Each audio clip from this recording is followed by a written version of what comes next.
श्री राम। तो हम 4 के ढह तक कर चुके हैं अपने अनसोल्ड में। सेट 4 का है ये पार्ट 2। इसमें हम 5 कैसे शुरू करेंगे। 5 के पे क्वेश्चन है, किसी पतले लेंस के लिए लेंस मेकर सूत्र लिखिए। ओके, इसके आधार पर लेंस के पदार्थ के अपवर्तनांक तथा लेंस पृष्ठों की वक्रता त्रिज्याओं के इसकी फोकस दूरी पर प्रभाव की विवेचना कीजिए। ठीक है, तो सबसे पहले लेंस मेकर सूत्र लिख लेते हैं। लेंस मेकर सूत्र क्या है? लेंस मेकर सूत्र, लेंस मेकर सूत्र है 1/f बराबर mu minus 1 1/r1 minus 1/r2।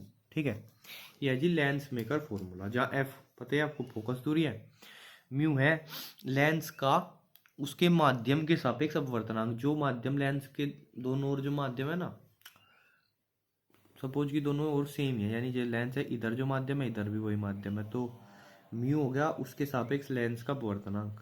r1 उसके एक पृष्ठ की त्रिज्या, r2 उसके दूसरे पृष्ठ की त्रिज्या।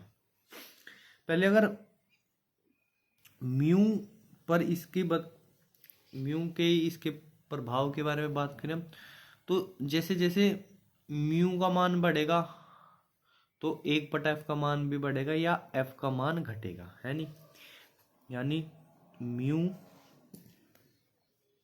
म्यू अगर बढ़ता है तो फोकस दूरी घटती है, और फोकस दूरी घटती है तो लेंस की जो क्षमता है p वो बढ़ती है। ठीक है, पहली चीज। अर्थात हम कह सकते हैं कि लेंस का अपवर्तनांक बढ़ने पर उसकी जो फोकस दूरी होगी वो कम हो जाएगी या लेंस की क्षमता बढ़ जाएगी। ठीक है, अगर ये म्यू की वैल्यू यानी जो लेंस का अपवर्तनांक है उस माध्यम के सापेक्ष अगर वो बड़ा है 1 से, म्यू इज ग्रेटर देन 1, तो लेंस की जो प्रकृति है वो वही रहेगी, यानी उत्तल लेंस ही रहेगा और अवतल लेंस जो है वो अवतल लेंस ही रहेगा, यानी लेंस की प्रकृति नहीं बदलेगी। ठीक है जी, पहली कंडीशन। अगर दूसरी कंडीशन, अगर म्यू जो हो वो 1 के इक्वल हो तो क्या होगा? 1/f इक्वल टू 1 माइनस 1, ये सारा कुछ भी हो तो 1/f हो जाएगा 0 और या f बराबर हो जाएगा अनंत, यानी उसकी फोकस दूरी जो होगी लेंस की वो हो जाएगी अनंत। अर्थात जो लेंस की प्रकृति होगी वो क्या होगी? एक समतल कांच की चादर या समतल कांच की प्लेट, वो उसकी प्रकृति हो जाएगी लेंस की। अब वो लेंस को ना अभिसारित कर सकेगा ना अपसारित कर सकेगा। और अगर तीसरी कंडीशन में अगर म्यू छोटा हो 1 से, अगर म्यू 1 से छोटा हो तो क्या होगा? तो लेंस की प्रकृति बदल जाएगी। ठीक है, प्रकृति बदल जाएगी, यानी अवतल लेंस उत्तल लेंस जैसा व्यवहार करेगा, उत्तल लेंस अवतल लेंस जैसा व्यवहार करेगा। इसका एक एग्जांपल भी होता है, जैसे जल है और जल के अंदर अगर वायु का बुलबुला है तो देखो आकृति तो इसकी क्या आकृति तो इसकी उत्तल है, उभरी हुई है, लेकिन ये क्या करेगा? ये प्रकाश की किरणों को फैलाएगा, यानी इसकी प्रकृति क्या रहेगी? अवतल रहेगी। ठीक है, तो यानी लेंस की प्रकृति बदल जाती है अगर उसका अपवर्तनांक हो सापेक्ष अपवर्तनांक या 1 से छोटा हो, यानी लेंस के पदार्थ का अपवर्तनांक जो बाहर जो पदार्थ है उससे कम हो। जैसे वायु का अपवर्तनांक तो लगभग 1 है और जल का अपवर्तनांक है 4/3 है, लगभग 1.33, तो जल का ज़्यादा है इसका कम है। तो लेंस का या ऐसे बोले बुलबुले का जल के सापेक्ष अपवर्तनांक कितना हो जाएगा? 1/4/3 यानी 3/4, जो कि 1 से छोटा है।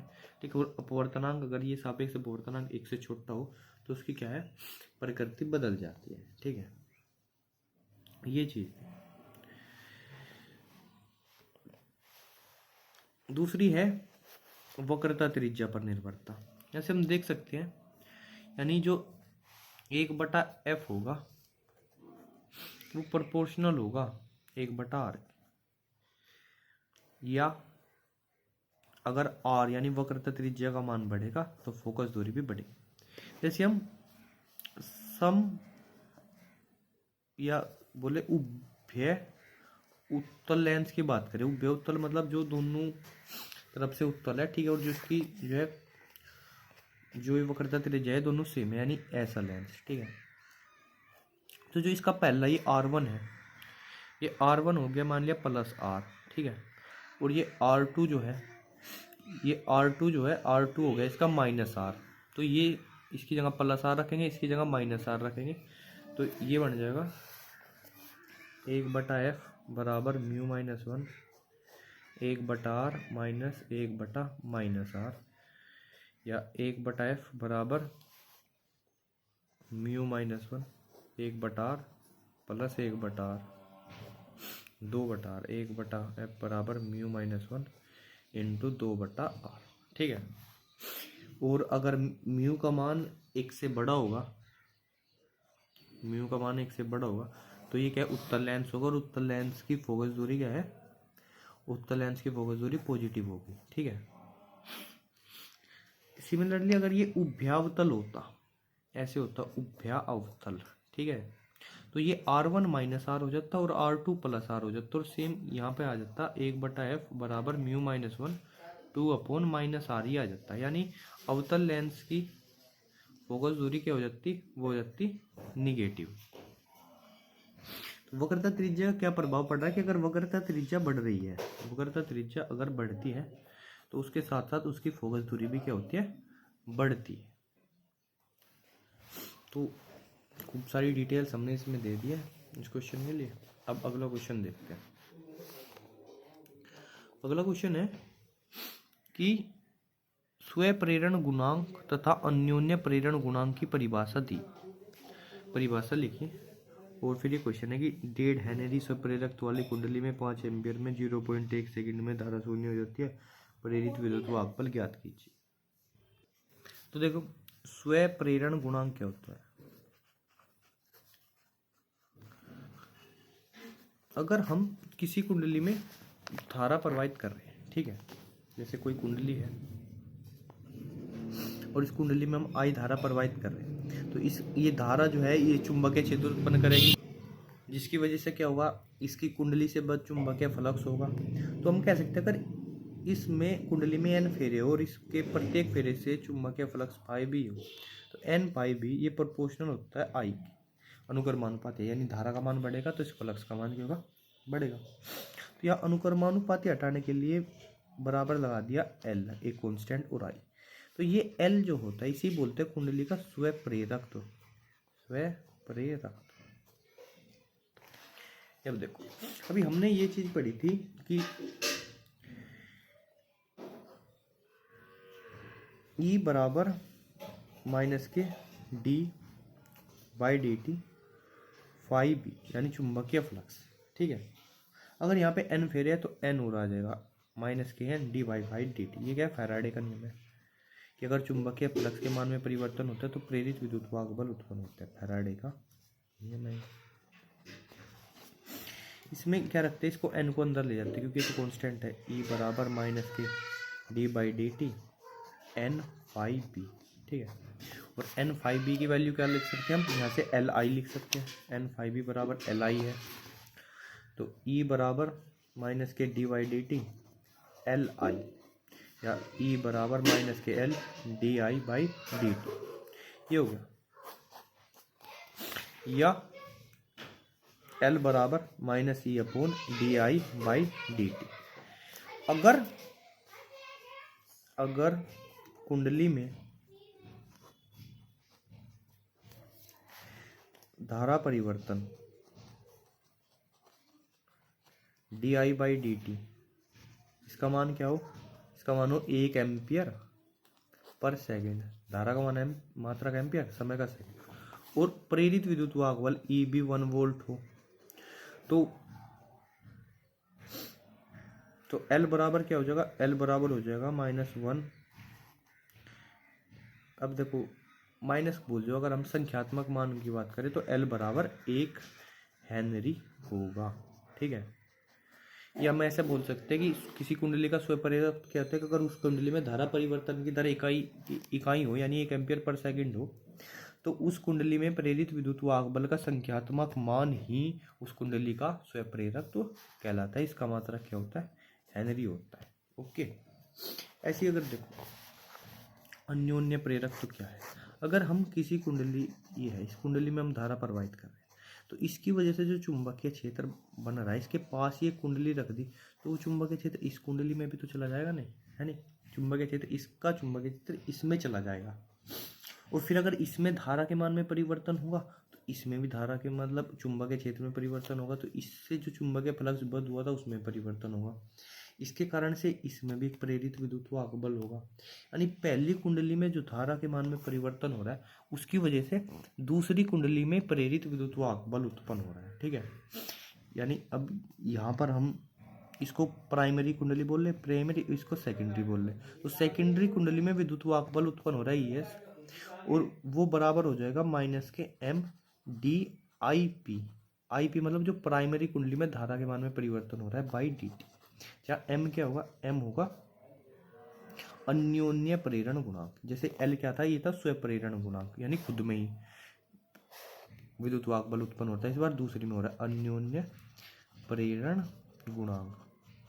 या हम यहाँ से कह सकते हैं अगर DIP/dt का मान 1 हो, ठीक है, तो जो दूसरी कुंडली में प्रेरित विद्युत वाहक बल उत्पन्न होगा उसका संख्यात्मक मान ही उस कुंडली का क्या होता है? उनका बीच में अन्योन्य प्रेरण गुणांक कहलाता है। ठीक है, यानी यदि यहीं पर लिखे, यदि DIP/dt बराबर हो 1 के, तो M बराबर क्या आ गया? माइनस के ES आ गया नहीं। और इनका क्या, माइनस तो देखो इसलिए होता है, वो लेंज का नियम है ना कि वो उस चेंज का विरोध करता है, उस वजह से वो माइनस होते हैं। पर इसके ज़्यादा माइनस पे फोकस मत करो। तो क्या होगा? इसका संख्यात्मक मान, अगर मॉडुलस ले लो दोनों साइड, तो क्या होगा? इसका संख्यात्मक मान इसके संख्यात्मक मान के बराबर होता है। यानी अगर पहली कुंडली में धारा परिवर्तन की दर इकाई हो तो दूसरी कुंडली में प्रेरित विद्युत वाहक बल का संख्यात्मक मान इनके बीच में अन्योन्य प्रेरण गुणांक M कहलाता है। इसका मात्रक भी क्या होगा? इसका मात्रक भी हेनरी होगा। अब क्वेश्चन करते हैं। क्वेश्चन में क्या है? 1.5 हेनरी का स्वप्रेरकत्व है, 5 एम्पियर की धारा 0.1 सेकंड में शून्य हो जाती है। तो पहले कितनी है? 5 एम्पियर, बाद में शून्य। तो धारा में परिवर्तन कितना है? DI या डेल्टा I लिखे, वो है 5 एम्पियर, सॉरी 5 एम्पियर। और कितने समय में? DT कितना है? 0.1 सेकेंड। तो प्रेरित विद्युत वाहक बल E बराबर L DI/dt को संख्यात्मक मान निकालना होता है तो माइनस नहीं लगाते। L कितना है? 1.5 हेनरी दिया है। DI कितना है? 5 एम्पियर। और समय कितना है? 0.1 सेकेंड। तो ये इससे कट गया, 15 पंजे 75 वोल्ट, ये आंसर आ गया। तो कोई इसका आंसर इन्होंने दे रखा है 225 वोल्ट शायद, 250 वोल्ट, हाँ 250 वोल्ट। वो इससे हो सकता है अगर यहाँ 1.5 हेनरी की जगह या तो 5 हेनरी हो, ठीक है, 50 पंजे ये 50 हो जाएगा, 55 जा 250 हो जाएगा। ये यहाँ जो 15 हुआ है उसकी जगह 50 बनेगा, ये तो तब हो सकता है। या फिर इस धारा का मान 5 की जगह 25 एम्पियर हो, तब हो सकता है। फिलहाल जो वैल्यूज दी हुई है उनके हिसाब से तो भैया 75 वोल्ट ही हो सकता है इसका आंसर। ठीक है, अब अगला क्वेश्चन देखते हैं। ये कह रहा है कि किसी चालक की धारिता में वृद्धि किस प्रकार की जा सकती है। तो अगर देखो, अगर कोई भी चालक है उसके पास में और अन्य अनावेशित चालक रख दूं, अन्य अनावेशित चालक रख दूं, तो क्या होगा? उसकी जो पहले वाला है इसकी धारिता में वृद्धि हो जाती है। इसी कॉन्सेप्ट पे तो हमारा जो है समांतर प्लेट संधारित्र बनता है ना, कि एक प्लेट है उसके समांतर या एक और प्लेट रख देती है। इससे क्या होता है? इसमें प्रेरित आवेश उत्पन्न हो जाता है, तो नेट इसका जो आवेश है वो कुछ कम हो जाता है, ये और आवेश ग्रहण कर सकता है। तो किसी चालक की धारिता में वृद्धि कैसे की जा सकती है? उस चालक के पास एक और अन्य अनावेशित चालक रख दो उसके पास, तो वृद्धि की जा सकती है। अब क्वेश्चन देखो, एक समांतर प्लेट वायु संधारित्र की प्लेटों की त्रिज्या इतनी है, ठीक है, यानी त्रिज्या दिया, क्षेत्रफल निकालना पड़ेगा, ठीक है, तथा धारिता 1 मीटर त्रिज्या वाले आवेशित गोले की धारिता के बराबर है। प्लेटों संधारित्र की प्लेटों के बीच दूरी ज्ञात कीजिए। देखो, वायु जो समांतर प्लेट संधारित्र होता है उसकी धारिता होती है ε0 A/d, ये होती है उसकी धारिता। और ये किसके बराबर दिया है? ये एक गोले की धारिता के बराबर बढ़ती है, उसका फॉर्मूला होता है 4 पाई एप्सिलॉन नॉट आर। ये तो एप्सिलॉन नॉट से तो एप्सिलॉन नॉट कैंसिल ही हो जाएगा। Very good. ए की वैल्यू हमें निकालनी है। ए क्या है, ए त्रिज्या दिया है 3 गुना 10 की पावर, तो ए क्या हो जाएगा, ए हो जाएगा पाई इंटू और ये आर का स्क्वायर, यानी ए हो जाएगा pi into 3 into 10 to the power minus के 2 मीटर में है ना, मीटर, इसका स्क्वायर हो जाएगा बटे डी निकालना है बराबर 4 पाई इंटू ये आर क्या दिया यार, दिया 1 मीटर दे रखा है तो 1। तो पाई से पाई कैंसिल हो गया, इधर ये हो जाएगा इसका स्क्वायर होकर 9 into 10 to the power minus के 4 अपॉन डी बराबर 4, ये 4 इधर और डी इधर, यानी 9 upon 10 to the power minus 4 upon 4 बराबर है डी। तो ये कितना हो जाएगा, ये हो जाएगा 2.25 into 10 to the power minus के 4 मीटर, ये वैल्यू आ गई डी की। ठीक है, तो संधारित्र की प्लेटों के बीच इतनी दूरी है 2.25 into 10 to the power minus 4 metre, ये 4 से 9 डिवाइड करके क्या होगा। ओके, बस यही था। अब अगला देखते हैं। किसी चालक के प्रतिरोध एवं प्रतिरोधकता का ताप से संबंध लिखिए। प्रतिरोध के ताप गुणांक को परिभाषित कीजिए तथा इसका मात्रक भी लिखिए। ठीक है, तो देखो किसी चालक की प्रतिरोधकता का ताप से क्या संबंध होता है, रो बराबर रो नोट 1 प्लस एल्फा और टी, ऐसे लिख सकते हैं। देखो रो नोट है 0 डिग्री से ताप पर प्रतिरोधकता,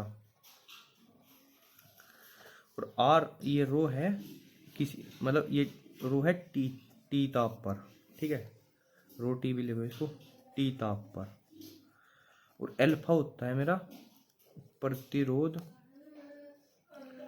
ताप गुणांक, प्रतिरोध ताप गुणांक। ठीक है, तो एक चीज हो रहा है, सेम टू सेम मैं इसको प्रतिरोध के लिए भी लिख सकता हूँ, आर टी बराबर R naught 1 plus alpha T. यहाँ पर ये प्रतिरोधकता थी बस, अब इसमें क्या हो गई, ये प्रतिरोध हो गई। अगर आर टी को आर नोट से डिवाइड करूँ, ये इधर देखो क्या हो जाएगा, R T by R naught बराबर 1 प्लस एल्फा, ये टी है ताप।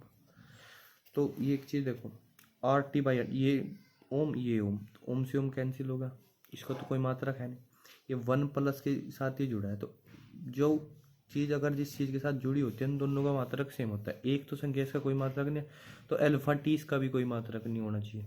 टी का तो मात्रक ऑलरेडी है केल्विन, केल्विन या डिग्री सेल्सियस, तो इसका मात्रक क्या होना चाहिए, इसका उसका उल्टा होना चाहिए, यानी अल्फा का मात्रक क्या होगा, जो भी तापमान का मात्रक लेंगे, जैसे सेल्सियस डिग्री, मतलब केल्विन ही ले लेते हैं, इसका मात्रक क्या हो जाएगा, इसका मात्रक हो जाएगा केल्विन इनवर्स। ठीक है, केल्विन इनवर्स हो जाएगा। यहाँ से अल्फा की वैल्यू निकालते हैं, इसको माइनस में ले जाते हैं इसको ऐसे, तो R T by R naught और -1 इधर आ गया इक्वल टू अल्फा टी, तो हो जाएगा R T minus R naught upon R naught बराबर अल्फा टी, टी भी डिवाइड में चला जाएगा, तो अल्फा हो जाएगा R T minus R naught और अपॉन में आर नोट इंटू टी, ये टी डिवाइड में चला गया ना, तो ये अल्फा हो गया। तो देखो अगर आर नोट की वैल्यू 1 ले लूँ मैं, आर नोट की वैल्यू 1 ओम हो, तो फिर टी टेम्परेचर में जितना प्रतिरोध में परिवर्तन होगा, R T minus R naught की जो भी वैल्यू होगी वही मेरा क्या होगा, प्रतिरोध ताप गुणांक होगा। ध्यान से समझो ये वैल्यू, देखो नोट करो इसको, R T minus R naught बटे आर नोट टी। यहाँ पे देखेंगे अल्फा बराबर क्या है, R T minus R naught by R naught into T. यदि आर नोट का मान क्या हो, 1 ओम ले लूँ मैं, ठीक है 1 ओम ले लूँ, और टी भी क्या ले लूँ 1 डिग्री सेल्सियस, ये भी 1 ले लिया, ये भी 1 ले लिया, तो अल्फा क्या हो जाएगा, अल्फा हो जाएगा R T minus R naught, या इसको बोल दो डेल्टा आर। यानी कि यदि किसी चालक का 0 डिग्री सेल्सियस पर, ये आर नोट होता है 0 डिग्री सेल्सियस पर प्रतिरोध, है नहीं, 0 डिग्री सेल्सियस पर प्रतिरोधकता रो नोट, तो R नोट क्या होता है 0 डिग्री सेल्सियस पर प्रतिरोध। यदि किसी चालक का 0 डिग्री सेल्सियस पर प्रतिरोध 1 ओम हो, ठीक है, तो तापमान में 1 डिग्री सेल्सियस की वृद्धि करने पर जो उसके प्रतिरोध में परिवर्तन होता है, जो उसके प्रतिरोध में परिवर्तन होता है वही क्या होता है, वही प्रतिरोध ताप गुणांक कहलाता है, वही जो है प्रतिरोध ताप गुणांक कहलाता है। इसका मात्रक केल्विन इनवर्स या डिग्री सेल्सियस इनवर्स, देखो हम डिग्री सेल्सियस में बोल रहे हैं सारी चीज़ में, तो डिग्री सेल्सियस इनवर्स, ये भी इसका मात्रक हम लिख सकते हैं।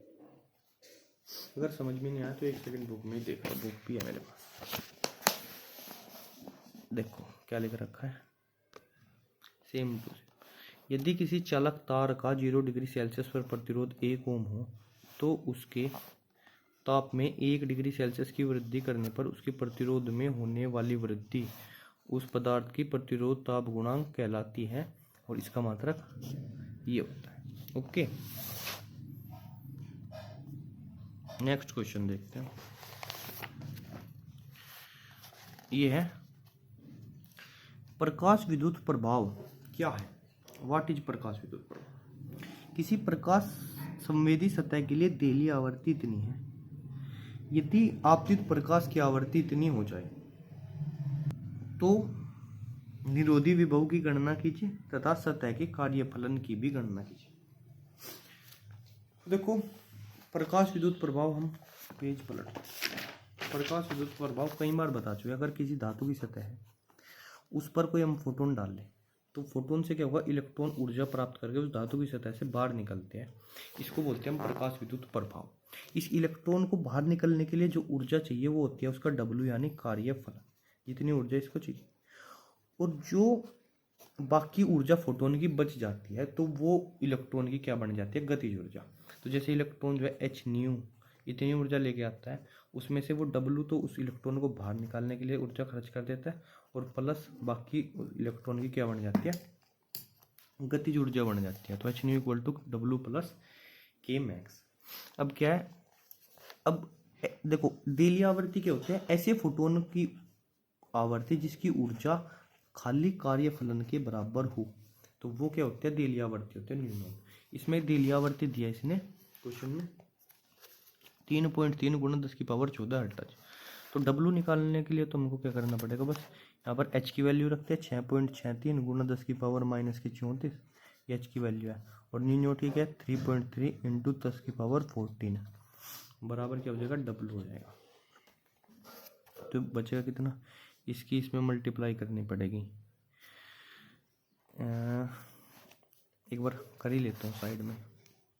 तो इनकी मल्टीप्लाई की 21.989, तो 21.9 लिख लेते हैं, ठीक है। तो ये आ गई 21.9 into 10 to the power minus के 20 जूल बराबर W, या एक पॉइंट इधर आए लो इसको, तो पावर एक कम हो जाएगी, तो 2.19 into 10 to the power minus के 19 जूल, लगभग 2.2 into 10 to the power minus 19 joule के बराबर ही है ना। ये हो गया इसका कार्यफलन W। देखते हैं क्वेश्चन आंसर इसका कितना गया, 2.19 में दे रखा है, 2.2 में, तो 2 इलेक्ट्रॉन वोल्ट में दे रखा है, तो इसको क्या करेंगे 1.6 into 10 to the power minus के 19 से डिवाइड कर लेंगे, तो ये W क्या आ जाएगा, इलेक्ट्रॉन वोल्ट में आ जाएगा। तो W बराबर ये तो कैंसिल ही हो जाएगा, 22 को 16 से डिवाइड करेंगे, 16 एकम 16, कितना बचा 4 2 6, 16 3 48, 12 0, चलो जितना भी लगभग उतना ही आएगा, ठीक है ना। बाकी 1.3 थोड़ी 3 यार 36, हाँ 16 सिक्का 4 में, चलो लगभग उतना ही आएगा, इससे इसको डिवाइड करके या इसको कोई से को भी, तो आ गया मेरा कार्यफल।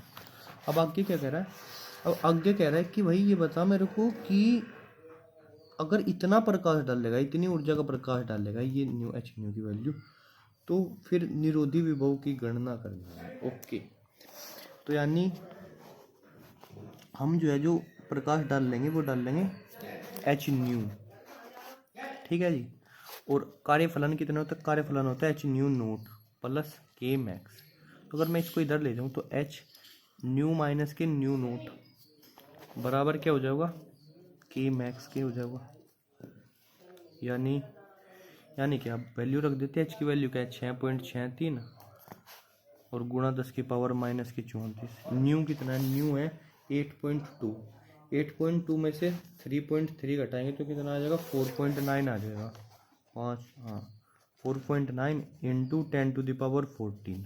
तो भैया न्यू में से न्यू नोट घटा दी, इतनी आ गई, बराबर के मैक्स, मैक्सिमम गतिज ऊर्जा।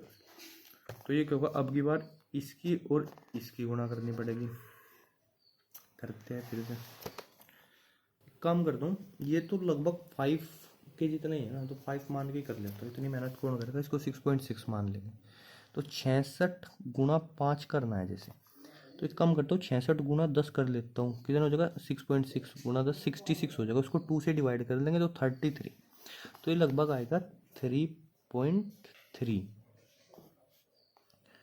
है, नहीं लगभग 33 सो 6×5 होता है ना, इंटू 10⁻, कितनी बचेगा माइनस के 24। ओ माइनस के 20 जूल बराबर के मैक्स। या फिर 3.3 इंटू 10⁻माइनस के 19 जूल बराबर के मैक्स। इसको भी इलेक्ट्रॉन वोल्ट में बदलना पड़ेगा, तो इसको भी 1.6 इंटू 10⁻माइनस 19 से डिवाइड कर देंगे, वैल्यू इलेक्ट्रॉन वोल्ट में आ जाएगी। तो 16 दूनी 32, 2 पॉइंट बचा 1 पॉइंट लगा 0 10.0125 कुछ ऐसा आएगा, है नहीं 125 के नहीं 2.02, हाँ लगभग वैसा ही उतना ही है। अब देखो इलेक्ट्रॉन वोल्ट, ये क्या आ गई, इसकी गतिज ऊर्जा आ गई। अब निरोधी विभव निकालना ना, निरोधी विभव 0.02 मान लो भैया इसको, चलो निरोधी विभव होता है गतिज ऊर्जा बटा ई, यानी इलेक्ट्रॉन का आवेश, v बराबर डब्ल्यू बटा क्यू होता है ना, या देखो फॉर्मूला होता है v बराबर डब्ल्यू बटा क्यू। ये कार्य और गतिज ऊर्जा एक जैसी चीज़ है, और ये क्योंकि आवेश है, बस ये इलेक्ट्रॉन का आवेश है। जैसे हमारी ऊर्जा थी 2.02 इलेक्ट्रॉन वोल्ट, उसको ई से डिवाइड करेंगे तो ई से ही ई कैंसिल हो गया, तो निरोधी विभव आ जाएगा 2.02 वोल्ट। ये आ जाओ, देखो बहुत आसान सा क्वेश्चन है ये वैसे, बस कर ही देता हूँ कई बार गड़बड़। अगला क्वेश्चन देखते हैं कि बोर के परमाणु मॉडल की संकल्पनाओं यानी अभिग्रहित को लिखिए और हाइड्रोजन स्पेक्ट्रम में लाइमन, बामर एवं पासचंद की प्रथम 2 रेखाओं हेतु ऊर्जा स्तर आरेख खींचिए। ठीक है जी, करते हैं इसको। देखो बोर के परमाणु मॉडल के अभिग्रहित लिखते हैं, बोहर के परमाणु मॉडल के, थोड़ा ऊपर आ जाता हूँ, अभिग्रहित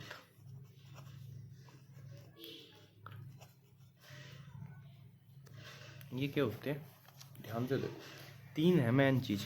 पहली क्या बोर ने कहा, वही देखो पहली बात कि जो इलेक्ट्रॉन होता है ना, तो इलेक्ट्रॉन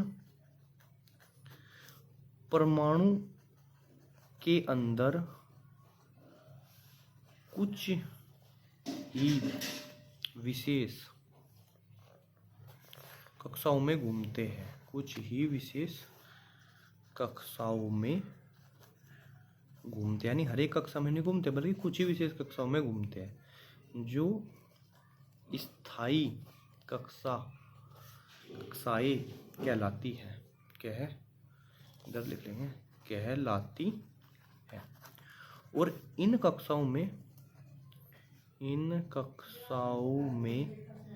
घूमते समय इलेक्ट्रॉन जो है ऊर्जा यानी विद्युत चुंबकीय विकिरण जो है उत्सर्जित नहीं करते हैं। देखो एक चीज थी ना कि रदरफोर्ड के मॉडल के हिसाब से जब इलेक्ट्रॉन गोल घूम रहा है तो उसके पास अभिकेंद्रिय त्वरण है और त्वरित आवेश जो है विद्युत चुंबकीय तरंग उत्पन्न करता है। तो कहते हैं कि ये तो सारे अपनी ऊर्जा जो है ऐसे ही नष्ट कर लेगा विद्युत चुंबकीय तरंग उत्पन्न करके, तो फिर जो है परमाणु स्थायी कैसे रहेगा? ये तो जा करके फिर ऊर्जा खो के नाभिक में गिर जाएगा। तो कह रहा कि भाई कुछ विशेष कक्षाओं में घूमते हैं बोर ने कहा, और उनमें जो है ये ऐसा नहीं करते, मतलब ये अपने विद्युत चुंबकीय तरंग उत्सर्जित नहीं करते।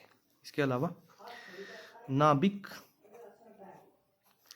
द्वारा इलेक्ट्रॉन पर लगाया गया विद्युत आकर्षण बल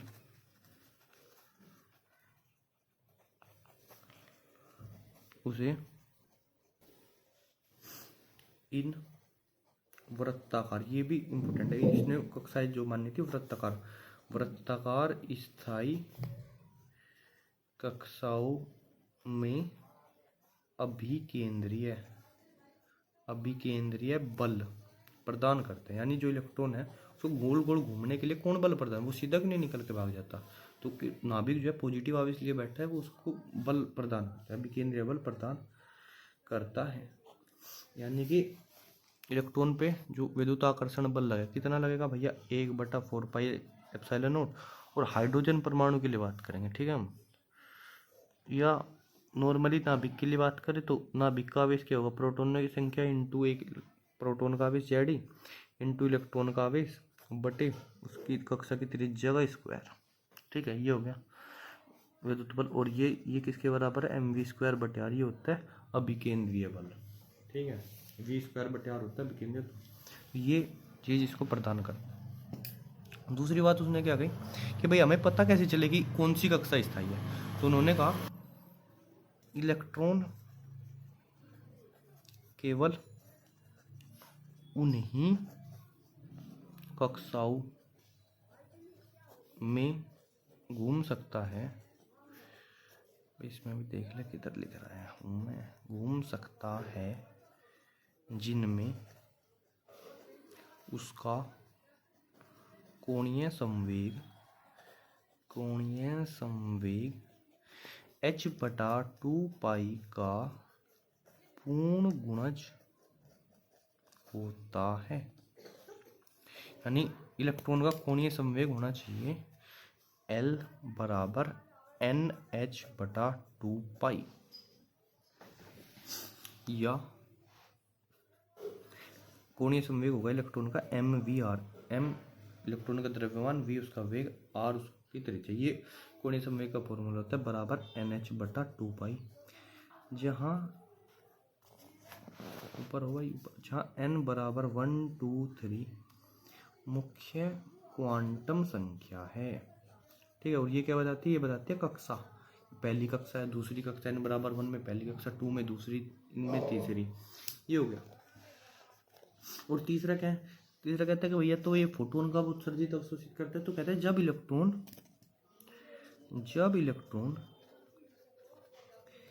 एक ऊर्जा स्तर से दूसरे ऊर्जा स्तर में जाता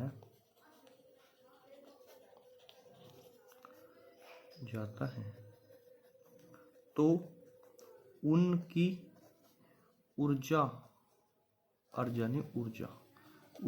के अंतर की, जो भी उनकी ऊर्जा का अंतर है, उनके ऊर्जा के अंतर की ऊर्जा का फोटोन क्या करता है? अवशोषित या उत्सर्जित करता है। ऐसे मान लिया फोटोन इस एनर्जी लेवल E1 है और यहाँ से E2 एनर्जी लेवल में गया, ये ज़्यादा एनर्जी लेवल से कम एनर्जी लेवल में गया, तो जो इनकी ऊर्जा का अंतराल है उतनी ऊर्जा का एक फोटोन उत्सर्जित करेगा, ठीक है। यानी इस फोटोन की ऊर्जा होगी h न्यू, वो होगी E1 माइनस E2, E1 की एनर्जी ज़्यादा है, E2 की एनर्जी कम है, इधर ये एनर्जी का पैमाना, या हम कह सकते हैं इसकी फ्रीक्वेंसी न्यू बराबर इनकी ऊर्जा का अंतर डेल्टा ई है और अपॉन h। ये हो गए बोर के सिद्धांत के अभिव्यक्ति, ये 3 है भाई, ध्यान से देख लो, नोट कर लो। उसके बाद कह रहा है क्वेश्चन में कि भाई तू हाइड्रोजन स्पेक्ट्रम में लाइमन, बामर और पास्चन की प्रथम दो रेखा हुई तो ऊर्जा स्तर आर के खींच देंगे भाई। इधर पे हो ही रहा है यार।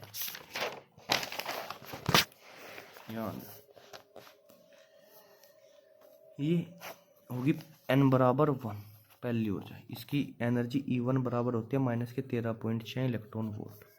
ये होगी दूसरी n बराबर 2, इसकी ऊर्जा होती है E2 बराबर -3.4 इलेक्ट्रॉन वोल्ट। ये होगी n बराबर 3, इसकी एनर्जी E3 बराबर -1.5 इलेक्ट्रॉन वोल्ट।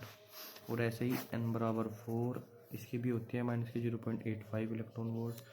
n बराबर 5, इसकी होती है -0.544 शायद। और ऐसे ऐसे ऐसे करके n बराबर इनफाइनाइट, ये इनफाइनाइट पे जाके एनर्जी हो जाएगी 0। तो भाई देखो लाइमन श्रेणी में क्या है, अगर n2 से n1 पे आ जाए या n3 से n2 n1 या ये कहीं से भी n1 पे आए तो वो होती है लाइमन श्रेणी। पहली दो लाइन कह रहा था खींचने की तो खींच दी, होगी लाइमन श्रेणी। अगर कहीं से जो है n2 पे आए, n3 से n2 पे आई, n4 से n2 पे आई, ये होगी बामर श्रेणी। ये क्या होगी, बामर श्रेणी। इसका क्वेश्चन वैसे हम पहले भी कर चुके हैं। कहीं से n3 पे आए, ये हो जाएगी पाश्चन श्रेणी, ठीक है। ऐसे n4 पे आएगा तो ब्रेकिट, n5 पे आएगा फूल। एक बात और याद रखेंगे, ये जो है पराबैंगनी क्षेत्र में पाई जाती है, अल्ट्रा वायलेट में। ये जो है विजिबल रेंज, विजिबल यानी दृश्य क्षेत्र में पाई जाती है। और ये IR यानी इंफ्रा रेड में पाई जाती है। इसके बाकी ब्रैकेट और फूल भी इंफ्रा रेड में पाई जाती है। तो ये डायग्राम बनाने को कह रहा था, वो भी बना दिया हमने। अब ये क्वेश्चन हो गया खत्म। अगला क्वेश्चन देखते हैं। ये कह रहा कि स्थिर विद्युत में गॉस की प्रमेय लिखे। देखो ये क्वेश्चन ना वैसे कई बार आ चुका है, मैं तो सिर्फ बोल के बताऊंगा। ऐसे अगर कोई बंद पृष्ठ हो और उस बंद पृष्ठ में Q आवेश रखा हो, तो इसके कारण इस पृष्ठ से जो गुजरने वाला, मतलब इस पृष्ठ से जो कुल विद्युत फ्लक्स गुजरेगा, वो विद्युत फ्लक्स जो होगा फाई, वो इस Q का 1/ε0 गुना होगा, यानी फाई बराबर Q/ε0। ये होती है गॉस की प्रमेय। अब कह रहा समविभव पृष्ठ से क्या तात्पर्य है। एक ऐसा पृष्ठ जिसके प्रत्येक बिंदु पर समान विभव हो। क्या हो, समान विभव, वो होता है समविभव पृष्ठ। समविभव पृष्ठ की खास बात है कि इसके एक बिंदु से दूसरे बिंदु तक आवेश को ले जाने के लिए कोई कार्य नहीं करना पड़ता, क्योंकि सब समान विभव पे है तो विभवांतर शून्य। और विद्युत क्षेत्र हमेशा समविभव पृष्ठ के क्या होता है, लंबवत होता है, ऑलवेज। तो समान आवेश घनत्व की दो विद्युत रोधी प्लेट चित्रानुसार रखी है, ठीक है। तो बिंदु P और बिंदु Q पर विद्युत क्षेत्र की तीव्रता बतानी। देखो मान लिया इसका आवेश घनत्व सिग्मा है, ठीक है। तो इस बिंदु P पर इसकी वजह से विद्युत क्षेत्र इस दिशा में होगा σ/2ε0, और इसकी वजह से भी इसी दिशा में होगा, क्योंकि प्लस से दूर की ओर होता है, माइनस के उसके पास की ओर होता है, σ/2ε0। तो ये दोनों जुड़ जाएंगे और आंसर आ जाएगा P, बिंदु P पर आ जाएगा σ/ε0। और क्यों पे होगा, प्लस की वजह से इधर को होगा और माइनस की वजह से इसके खुद के इधर को होगा, दोनों होगी सेम। तो σ/2ε0 माइनस σ/2ε0, यहाँ आंसर क्या हो जाएगा, 0 हो जाएगा। तो बिंदु Q पर क्या है, विद्युत क्षेत्र की तीव्रता 0 है, और बिंदु P पर σ/ε0।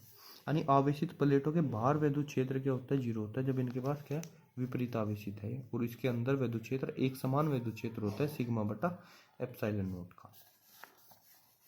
ये कट ही रहा है। तो अब अगला आ गया, हाइगेन्स की द्वितीयक तरंगिकाओं का सिद्धांत लिखकर इसकी सफलता एवं विफलता पर प्रकाश डालिए। उत्तल लेंस के फोकस पर रखे बिंदु स्रोत के कारण लेंस से निर्गत प्रकाश का तरंगाग्र के रूप में निरूपण कीजिए। तो ये तो देखो मैं अभी दिखा देता हूँ और इसको करेंगे। देखो ये मान लिया एक उत्तल लेंस है ना, और ये जो है इसके फोकस पे, देखो मान लिया उत्तल लेंस और यहाँ पे बिंदु स्रोत रखा है। तो ये क्या करता है, ये भाई प्रकाश को समांतर कर देगा, है नहीं। तो यहाँ पे तो तरंगाग्र क्या है, ऐसे गोलीय तरंगाग्र है ना, और जब इससे निकलेगा तो तरंगाग्र क्या हो जाएगा, समतल हो जाएगा। तो दिखा दिए, यहाँ पर तरंगाग्र या गोलीय और यहाँ पर तरंगाग्र क्या है, समतल। तरंगाग्र क्या होता है, तरंगाग्र जो है एक ऐसा पृष्ठ होता है जिसपे जो जितने भी तरंगे होती है वे हर एक बिंदु जो है समान कला में होता है। और ये जो है ये जैसे किरण दिखा रखी है ना, किरणें, तो किरणें जो होती है तरंगागर के चलने की दिशा दिखाते हैं, और ये हमेशा इस तरंगागर की क्या होती है, लंबवत होती है। यानी किरण की दिशा हमेशा तरंगागर के क्या होगी, तरंगागर की लंबवत होगी। ये होगी। अब हाइगेन्स के सिद्धांत के बारे में बात करते हैं।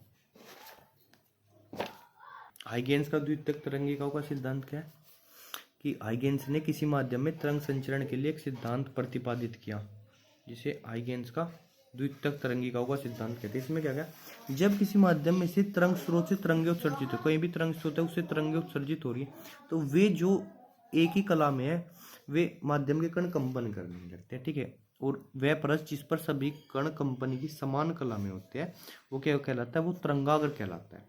अगर तरंग स्रोत जो है बिंदुवत हो तो तरंगागर क्या होता है, गोलीय होता है। और बहुत दूरी पर तरंगागर जैसे जो अनंत से प्रकाश आता है उसके लिए तरंगागर क्या हो जाता है, समतल होता है। तरंगागर पर जो स्थित कण माध्यमिक कण है वे नए तरंग स्रोत का कार्य करते हैं और उनसे द्वितीयक तरंगिकाएं निकलती है जो सभी दिशाओं में चलती है, ठीक है। और ये भी प्राथमिक तरंग की दिशा में आगे बढ़ती है, ओके। और अगर हम किसी क्षण आगे बढ़ते हुए द्वितीयक तरंगिकाओं का आवरण खींचे, यानी उनको स्पर्श करते हुए एक पृष्ठ खींचे, तो वो क्या बताऊंगा, वो उस क्षण पे तरंगागर की स्थिति को प्रदर्शित करेगा। जैसे कि ये एक सोर्स था, इससे तरंगिकाएं निकली ऐसे, ठीक है, तो ये एक तरंगागर बन गया। इस ये जो माध्यम के कण है इनसे भी तरंगिकाएं निकलेगी ऐसे, है नहीं, प्रत्येक दिशा में, और इससे भी क्या बन जाएगा ऐसे। उस क्षण पर जब इनका हम एक स्पर्श करता हुआ वक्र खींचेंगे तो वो क्या बन जाएगा, इनका तरंगागर बन जाएगा, ठीक है। अब इसकी सफलताएं क्या है, ये रही इसकी सफलता, एक सेकंड। सफलताएं है कि ये जो है व्यतिकरण, विवर्तन, परावर्तन और अपवर्तन के नियम आदि को समझा सका। व्यतिकरण और विवर्तन जो है न्यूटनीय कणिका सिद्धांत के आधार पर तो बिल्कुल नहीं समझाया जा सकता था, ठीक है। तो व्यतिकरण और विवर्तन ही समझा सके। तो हाइगेन्स ये नहीं समझा सके कि तरंगागर जो है अगर क्योंकि जो द्वितीयक तरंगिका है वो तो कण हर दिशा में निकाल रहा है, तो वे आगे ही क्यों बढ़ रही है, पीछे क्यों नहीं बढ़ रहा, तरंगिका आगे ही क्यों चल रही है, ये नहीं समझा सके। दूसरा, इसमें जो है प्रकाश तरंगों को अनुदैर्घ्य मानना, और अनुदैर्घ्य तरंगे मानकर प्रकाश के ध्रुवण की व्याख्या नहीं की जा सकती, क्योंकि ध्रुवण की व्याख्या तभी की जा सकती है जब प्रकाश तरंगों को क्या माना जाए, अनुप्रस्थ माना जाए, कि अगर ये तरंग की चलने की दिशा है तो उसके लंबवत ऐसे विद्युत क्षेत्र के कंपन है, ठीक है, और उसके लंबवत ऐसे चुंबकीय क्षेत्र के कंपन है, क्योंकि जैसे जो लंबवत होते हैं, और मान लिया जो वो होगा, मतलब क्या बोल रहे कि पोलराइजर होगा, ऐसे है अगर वो, तो ये तरंगे ये वाले जो कंपन है वो तो गुजर जाएंगे, ठीक है, लेकिन अगर वो ऐसे होगा तो कंपन ये नहीं गुजर पाएंगे। तो ध्रुवण को समझाने के लिए अनुप्रस्थ मानना पड़ा। तीसरी चीज देखो, एक ये बहुत ही फेमस एक्सपेरिमेंट था, माइकलसन मोरले एक्सपेरिमेंट, जिसने जो है एक्सपेरिमेंट करे, एक्सपेरिमेंट दिन में, रात में, हर महीने में, हर मौसम में, अलग अलग जगह पर कराया, और इससे फाइनली ये मिला कि भैया ईथर के मिलने का हमें कोई सबूत नहीं मिला, ठीक है, ईथर हम नहीं मानते कि ईथर होता है। और चौथी बात, ये प्रकाश विद्युत प्रभाव आदि घटनाओं की व्याख्या नहीं कर सका। उनकी घटनाएं के लिए क्या मानना पड़ेगा, प्रकाश को हमें फोटोन के रूप में मानना पड़ेगा, यानी कण भी और तरंग भी, ठीक है। उसके बाद क्या है, व्यतिकरण का क्या अर्थ, अब देखो 1 और 2 3 4 क्वेश्चन बच गए, तो ये अब नेक्स्ट वीडियो में करेंगे, ठीक है। व्यतिकरण वैसे बताओ ऐसे, मतलब दो प्रकाश तरंगे जब मिलती है तो कहीं पे उनके आयाम जुड़ जाएंगे, कहीं पे कट जाएंगे, बाद में करते हैं। चलो आज के लिए इस वीडियो में जय श्री राम।